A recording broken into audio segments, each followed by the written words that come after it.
I love it. I love that Drew Barrymore closes with she wouldn't change a thing, right? Okay, so here are 10 success secrets from really powerful women, and we're going to watch it together, and I'll give you some of my thoughts as we go. All right, here we go. It's the idea, not that you don't love other people and you don't care about other people, but you have to care less about what they think of you. How do we silence the critics? I mean, this has got to be one of the hardest things when you're in business, right? When you're leading the business and it's all you, it's your idea, it's you making all the decisions. It's hard to not take it personally. It's hard to not hear the critics and what everyone is saying to you. So I don't know if you're with me, if you feel this, but definitely leave in the comments below. Like, have you ever felt like listening to your inner critics just made you want to shut your business down? Let me know below. All right, we're going to keep going. There's always going to be someone to point out a mistake, and that happens to me every single day. It hurt to be told I was silly, stupid, naive, you know. Who wants to give this lady a hug? Like, who would call her stupid, naive? I mean, what is going on? This is terrible. I feel fortunate that I haven't been called those things, although, you know, we're still in business, so it could still happen. But who thinks that it's okay to call someone any of those things this day and age? But I want to hug her. But I also knew that there was great truth in what we were trying to do. People didn't want to get on board. People didn't want to support. People wanted to say, oh, that's silly, it's niche, it's never gonna work, she's just this, she's an opportunist, every word in the book.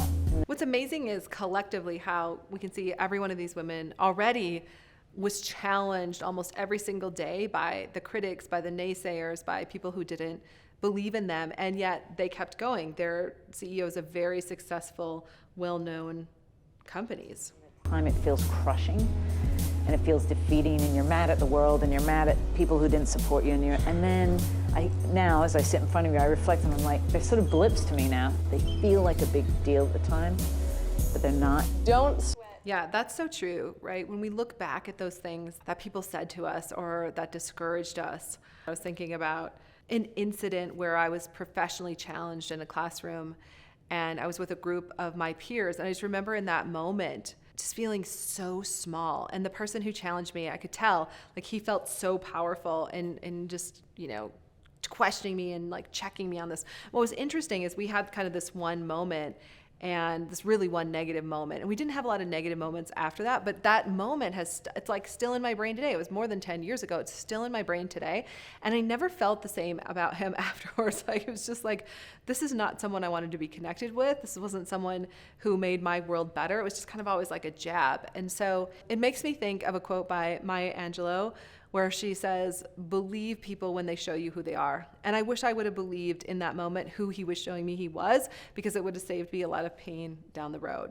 But they're not. Don't sweat the haters, because hate is gonna hate. And between social media and Glassdoor and all these things that you can read, now I think just staying focused on the long term and the vision and the mission, and knowing that in my heart. This is such a great point that she's making, that there's so many places you can go and read, or you can go Google yourself, right? You can spend hours Googling yourself, and you could dig up a lot of negative stuff, but how are you gonna feel after that? Or what is it really helping you stay focused on your mission and your vision and helping, you know, your business move forward? I can remember when someone left a super negative review on one of my books, and it was nasty, it was negative, and it was on Amazon, so there was really nothing I could do because it was their opinion, right? And people get to leave their opinions where they want to. The problem was his opinion wasn't true, and I could tell by what he'd written that he had not read my book. But I left it because I was like, what are you gonna do? And so a few months later, I just happened to go in again. I think I had to update something, and I was looking at the book. I happened to see that review again. And here's what's really interesting. Underneath that review was someone else's comment. And the comment was from one of my longtime students who had also read the book, who had been in the work, and he came to my defense. He said, everything you're saying to this guy is like, everything you're saying is false. You have never hung out with Ursula. You don't know her story. You don't know how she helps her clients. So it's fine. You can write these negative things, but ultimately what you've said isn't true. And it was just like this long paragraph.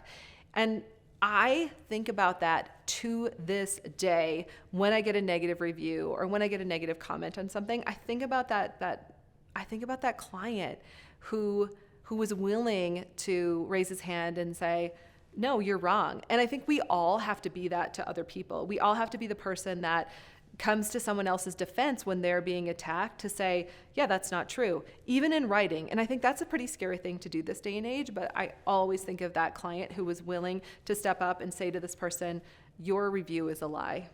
In my head, I am making decisions that I think are right for this company and the people around me that are running it, and just staying true to that.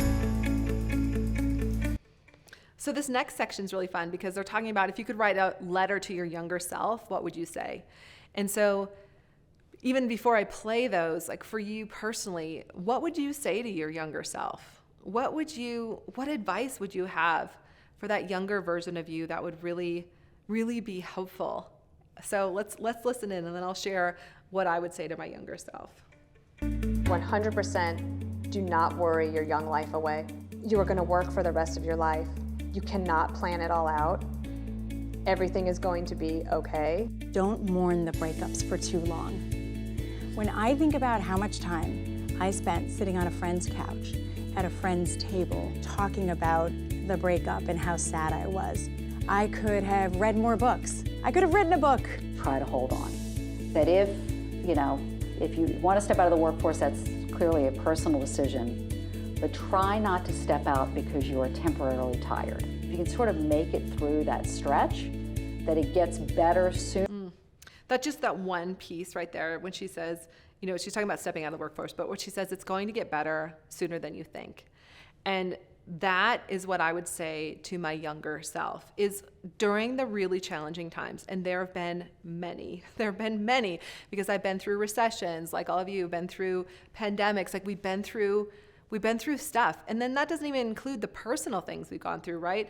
And when you're running a business and you have personal challenges going on, you don't get to just turn your business off and go deal with the personal challenges. Hopefully you have a team that can help hold the business together.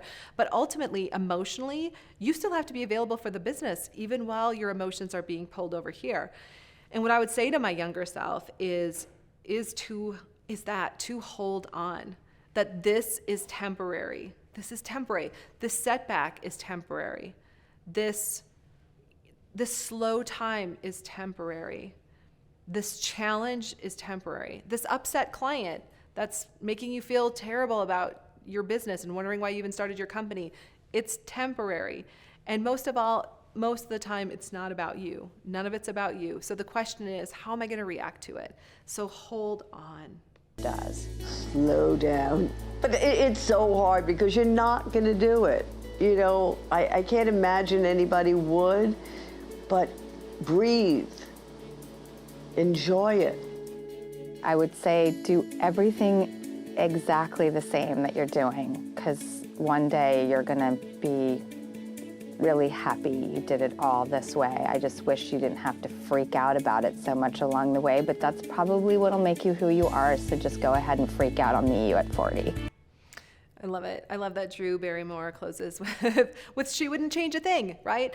Be who you are. Keep going down the path that you're going, and it's going to be okay. In fact, even the things you were freaking out about, they're going to serve you in some way. So having listened to all of those, I hope you feel inspired to keep going in your business and to remember to silence the inner critics, because that's just lies, right? We say things to ourselves that we would never say to other people. And some of the best advice that I ever got was to ask myself, is this something I would say to my best friend? Something that I'm saying to myself, is that something I would say to my best friend? Because if it's not, don't say it to yourself, because it's not serving you. Instead, look what there is. Look at the things that are there to be grateful for. Look at the things that have gone well. Look at the things that are moving forward in your business. Shift your focus to that which is working and take your attention off that which is not. Stick with me, because up next, we're going to look at Michael Scott teaching the fundamentals of business. And remember, your 2X is waiting for you too.